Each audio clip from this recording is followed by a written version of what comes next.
शीर्षक बिल्ली, सांप और जादुई पानी। रेगिस्तान के किनारे एक छोटे से गांव में एक बिल्ली रहती थी। वह सामान्य बिल्लियों की तुलना में अधिक बहादुर थी, लेकिन भाग्य ने उसे एक भयानक परीक्षा से गुजराया। एक दिन बिल्ली एक झाड़ी के पास आराम कर रही थी, तभी अचानक रेत में सरसराहट हुई।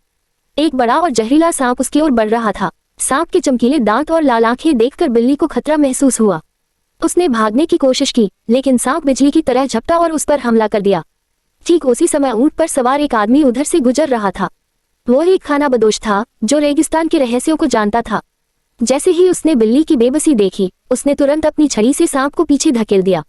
गुस्से में फुंकारते हुए सांप पीछे हट गया और रेत में गायब हो गया, लेकिन बिल्ली जहरीले घाव से बेहोश हो गई।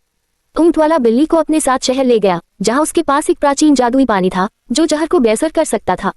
उसने बिल्ली के मुंह में कुछ बूंदें डाली और जैसे ही पानी बिल्ली के शरीर से नीचे गिरा, उसकी आंखें खुल गईं और वह पहले से कहीं अधिक सतर्क और शक्तिशाली महसूस करने लगी।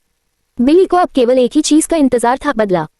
वह उस स्थान पर लौट आई जहां सांप ने उस पर हमला किया था। इस बार वह तैयार थी। जैसे ही सांप फिर से प्रकट हुआ, बिल्ली बिजली की गति से उस पर झपट पड़ी।